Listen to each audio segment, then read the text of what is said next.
Graça e paz, igreja, boa noite. Vou trazer hoje uma mensagem, a qual o Senhor colocou em meu coração desde o primeiro dia. Obrigado, irmão. Com relação ao nosso tema proposto, Temos que ser um.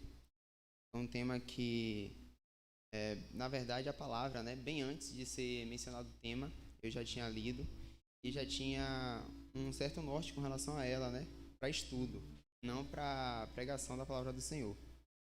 E creio que foi preparado este momento aqui para que ela venha a ser entoada juntamente com os irmãos para conhecimento e edificação da obra do Senhor. Amém?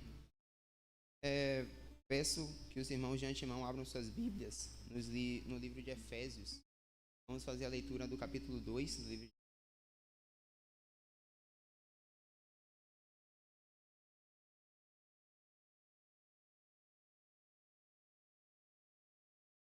antemão. Também gostaria de agradecer a oportunidade.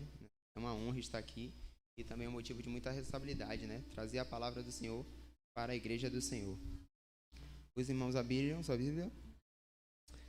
Vamos ler a partir do versículo 1 do capítulo 2. E vos vivificou, estando vós mortos em ofensas e pecados, em que noutro tempo andastes segundo o curso deste mundo, segundo o príncipe das potestades do Espírito que agora opera nos filhos da desobediência, entre os quais todos nós também antes andávamos nos desejos da nossa carne, fazendo a vontade da carne e dos pensamentos, e éramos por natureza filhos da ira, como os outros também. Mas Deus, que é riquíssimo em misericórdia, pelo seu muito amor com que nos amou, e estando nós ainda mortos em nossas ofensas, nos vivificou juntamente com Cristo. Pela graça vocês são salvos. E nos ressuscitou juntamente com Ele, e nos fez assentar nos lugares celestiais em Cristo Jesus, para mostrar nos séculos vindouros as abundantes riquezas da sua graça e a sua benignidade para com nosso Senhor em Jesus Cristo. Essa passagem no livro de Efésios, como toda a Bíblia, nos traz ensinamentos, lições, as quais nós, na Igreja do Senhor, devemos seguir, devemos praticar. E, de início, a questão que fala a palavra do Senhor é que o Senhor Jesus Cristo, o qual nós somos servos, Ele nos amou de tal maneira que se entregou para que nós tenhamos vida juntamente com Ele. O reflexo aqui de muitos irmãos, trouxeram já palavras referentes à unidade com a igreja, um para com os outros. Porém, também há uma unidade que a igreja tem que ter, que era com o Senhor Jesus Cristo, o qual é o cabeça. Então, se não houver unidade entre a igreja e o cabeça da igreja, como pode haver unidade entre a própria igreja? Não há como ter vínculo. E essa é a mensagem que eu quero trazer hoje, a unidade da igreja para com o Senhor Jesus Cristo. Então, temos que ser um em Jesus. O início do texto reflete o fato de nós, antes de Cristo, estarmos perdidos em nossos próprios pecados e nossas próprias ofensas, seguindo o curso dos nossos próprios pensamentos, das nossas próprias doutrinas, e isso nos causava morte, nos causava destruição, nos causava cativeiro, aprisionamento. Porém, a graça do Senhor Jesus Cristo, as suas misericórdias, fez com que nós, juntamente com Cristo, tivéssemos vida. Hoje, a vida que nós temos, aqui na terra, é uma vida passageira, porque sabemos que a promessa do Senhor é que nós, juntamente com a sua aliança, através da cruz, fôssemos salvos pela graça. E, como eu disse, a Bíblia nos traz ensinamentos. E o reflexo dessa aliança do Senhor para com o seu povo, por intermédio da cruz, também foi tentado em outros tempos de outras formas, através do altar, através do templo, através dos sacrifícios. E eu queria aqui deixar alguns exemplos. De início, se a gente for para o livro de Êxodo, o segundo livro da Bíblia, vai falar com relação à aliança do Senhor para com o povo de Israel durante o período que Israel estava sendo submissa ao povo egípcio.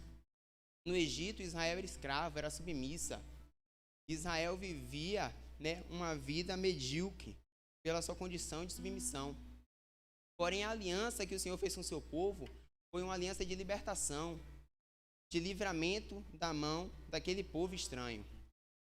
O povo do Senhor viu grandes sinais e maravilhas através das pragas, através da condução pelo meio do Mar Vermelho. Porém, o povo de Israel decidiu se contaminar durante o período no deserto com deuses estranhos, decidiu murmurar e decidiu se rebelar contra o Senhor. quebrando a aliança que o Senhor tinha para com seu povo. Uma aliança de paz, uma aliança de uma terra prometida, uma aliança, um pacto, né, de única adoração a único Deus. Porém, o povo se contaminou, o povo se prostituiu de outras maneiras. E como resultado desta contaminação, o povo ficou 40 anos vagando no deserto, sendo peregrino naquela terra que é seca, que não mana leite e mel. Por quê? Por fruto de desobediência. Isso nos retrata, nos relata que o fato de não andarmos em aliança com o Senhor, o fato de não andarmos em unidade com o Senhor, nos distancia da promessa que o Senhor tem para nossas vidas. O fato de não estarmos em unidade com Cristo, de não selarmos o pacto e viver em conformidade com Ele, nos afasta daquilo que o Senhor preparou para nós futuramente. O período, o processo no deserto é momentâneo. O propósito do Senhor é muito maior. Porém, o fato de nós não nos dedicarmos à palavra, não mantermos o foco na aliança, nos afasta desse processo. Nos afasta desse propósito. Outro exemplo aqui muito claro do povo de Israel, e quando eu falo povo de Israel, eu coloco hoje a igreja de Cristo, né? O povo do Senhor. Quando Elias, né, contemporâneo ao reinado do rei Acabe e de Jezabel, viu muitos profetas do Senhor serem mortos devido à ideologia, à doutrina daquele tempo, de um povo idólatra, de um povo que se corrompia com culturas de outros deuses, que não buscavam seguir o que o Senhor mandava, não buscavam seguir a doutrina do Senhor. Esse processo que Israel viveu durante esse período, né, foi um processo de prostituição para com a palavra do Senhor. E isso resultou a Israel, como está lá escrito no livro de Tiago, capítulo 5, a partir do verso 16, 3 anos e meio de seca, 3 anos e meio sem chuva em Israel, devido aos pecados do povo, devido à prostituição, devido ao fato do povo não andar em unidade com Deus. Esse cenário de chuva relata que a terra de Israel era uma terra seca, onde havia privação, onde havia fome, onde havia necessidades. E essas necessidades surgiam ao fato de não haver a dádiva da chuva. Porque não só no tempo atual, mas principalmente no tempo anterior, a chuva era vista como uma fonte de dádiva, porque sem a chuva não há colheita, sem a chuva não há bênção do alimento. Então, como é que nós, servos do Senhor, queremos chuva de bênção em nossas vidas se não andarmos em unidade? É incompatível. E o povo de Israel viveu esse cenário de seca, de destruição, de desolação. Isso só vai mudar quando a gente for fazer a leitura no capítulo 18 de 1 Reis, quando há um embate do profeta Elias com os profetas de Baal. E, resumindo, o tema proposto naquele momento ali era que o Deus que respondesse com fogo, de fato, era o Deus sobre Israel. E eu acredito que eu não preciso falar aos irmãos, o único eu sou. Respondeu, queimou o holocausto, lambeu as águas do ribeiro, e naquele momento, o povo de Israel se prostrou e declarou que o Senhor era Deus. E naquele mesmo dia, voltou a cair a chuva, nos dando a entender que o fato de não vivermos uma vida com o Senhor, não vivermos uma vida com unidade, cessam as chuvas. Mas a partir do momento que se arrepende, as chuvas são dadas nossas vidas. E as chuvas do Senhor, elas não são apenas materiais, mas principalmente chuvas de bênçãos espirituais. A paz que excede o entendimento, a unidade com os irmãos, a prosperação na igreja do Senhor. Isso é fruto, isso é chuva do Senhor em nossas vidas. Outro exemplo que eu gostaria de retratar é com relação ao profeta Jeremias.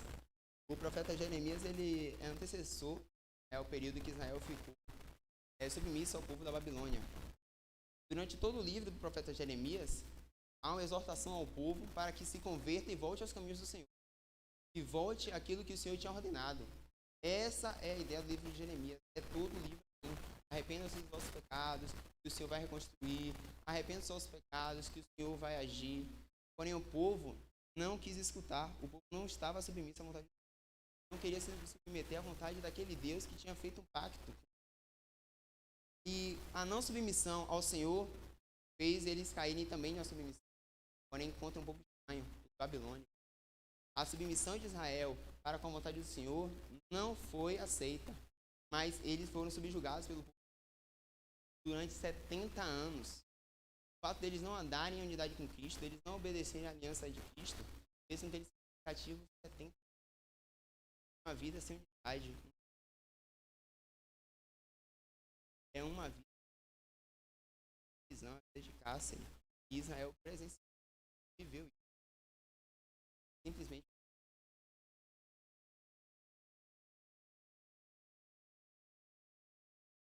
Esses 3 exemplos foram baseados em questões relacionadas ao povo, né? A um grupo.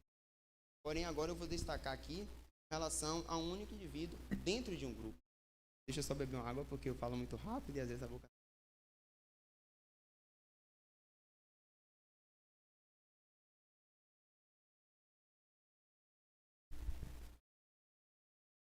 A gente vai voltar um pouquinho com relação a cenários históricos, né? Eu fiz uma linha histórica. E a gente vai voltar agora ao período de Israel em busca da terra prometida. Se a gente for analisar o livro de Josué, no capítulo 7, vai retratar um cenário no qual Israel estava em busca daquilo que o Senhor de fato tinha prometido, porque o Senhor, ele é fiel à sua palavra, ele é fiel ao que ele diz. Porém, somos nós que muitas vezes quebramos o pacto. Né? Muitas vezes não, sempre nós quebramos o pacto. Os falhos. E Josué, no capítulo 7, né, a Bíblia vai falar que o povo de Israel estava se preparando para ir, né, de frente com Ai, um povo que era necessário Israel passar para que houvesse de fato a conquista daquela terra. Israel já tinha passado por outros povos, já tinha conquistado outros povos, conforme a palavra do Senhor havia ordenado, conforme a promessa do Senhor. E Ai, relata a Bíblia, né, pelos espias que foram àquela terra, que seria uma terra muito fácil de ser conquistada, seria uma terra muito tranquila, porque Jericó tinha muros, outros reinos tinham grandes exércitos, porém Ai não, era um reino pequeno, era um reino que facilmente seria destruído pelo povo de Israel. E o povo foi. Porém, infelizmente, no meio do povo havia um indivíduo da tribo de Judá chamado Acã. Acã, ele tinha se contaminado e tinha desobedecido a ordem do Senhor. O Senhor ordenou que tudo aquilo que fosse conquistado pelo povo de Israel fosse queimado, fosse destruído. Acã não quis obedecer e apropriou-se para si aqueles bens móveis, e juntamente com sua família, e quebrando assim a ordenança do Senhor sobre Israel. Desse modo veio grande desgraça sobre Israel, porque aquela batalha contra Ai foi perdida. Muitas famílias choraram mortes por conta de um único homem que não estava unido ao propósito do grupo, que era a conquista da terra prometida. Todos estavam indo para cá, ele estava indo para lá. Não tem como não tem como prosperar, sendo que os caminhos são opostos, os caminhos são contrários. Vai haver conflito. E como resultado, a perda da guerra, Acã sofreu porque o Senhor revelou o pecado de Acã. Ele e sua família foi apedrejado, os despojos que ele tinha pegado para si foram queimados juntamente com ele. Então, do que adiantou desobedecer a palavra do Senhor? Do que adiantou apropriar-se para si coisas que não deveria? Do que adiantou quebrar a aliança do Senhor, senão a morte? Nos relatando que a desobediência, a falta de aliança com o Senhor, nos causa morte.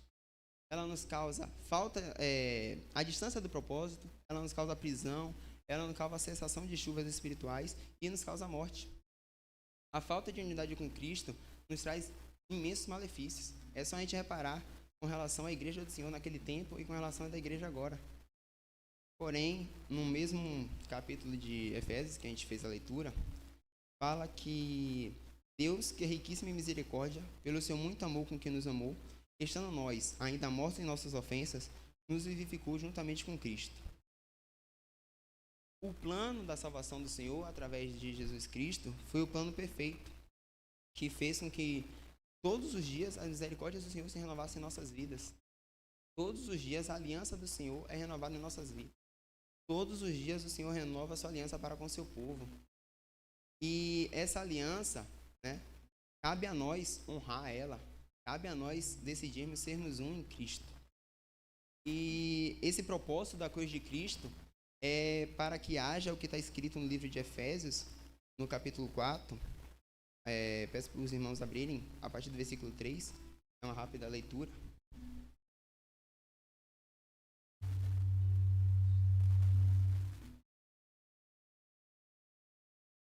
O versículo 3 diz: procurando guardar a unidade do Espírito pelo vínculo da paz. Há um só corpo e um só Espírito, como também fostes chamados em uma só esperança, para a vossa vocação.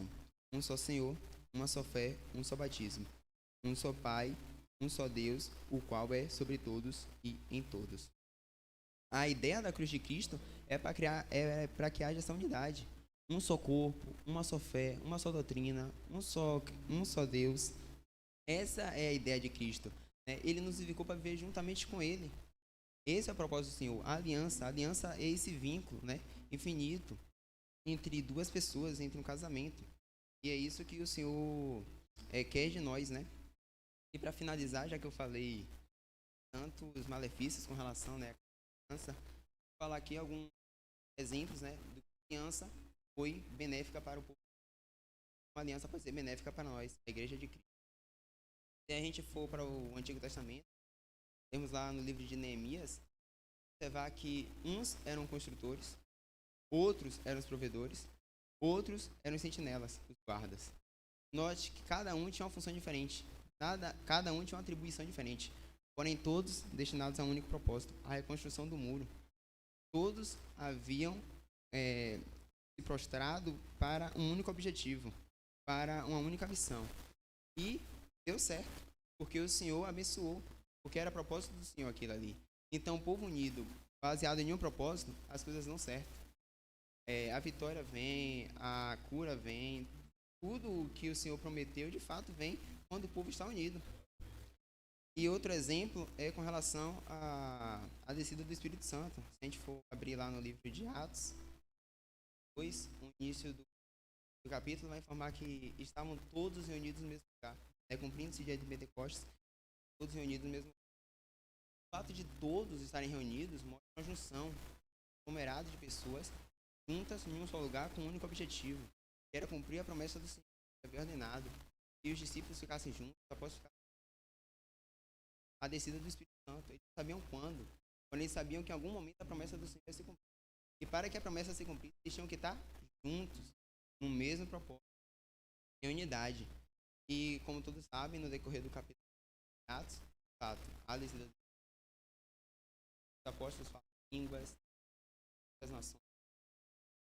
E a palavra do Senhor é manifestada. A gente vê que a unidade, né, serve para glorificar o nome do Senhor, para que a obra do Senhor venha a ser vista, para que a palavra do Senhor venha a ser pregada, como foi em Atos, como teve também as conversões, Pedro, através da vida de Pedro, vidas foram salvas, né?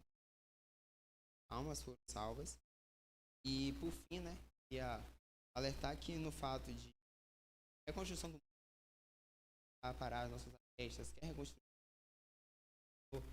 vida em unidade com o Senhor, quer ver a ação do Espírito Santo na igreja, trabalho, unidade com Deus. Eu espero que a palavra do Senhor tenha sido mostrada e que aguarita em nossas ações.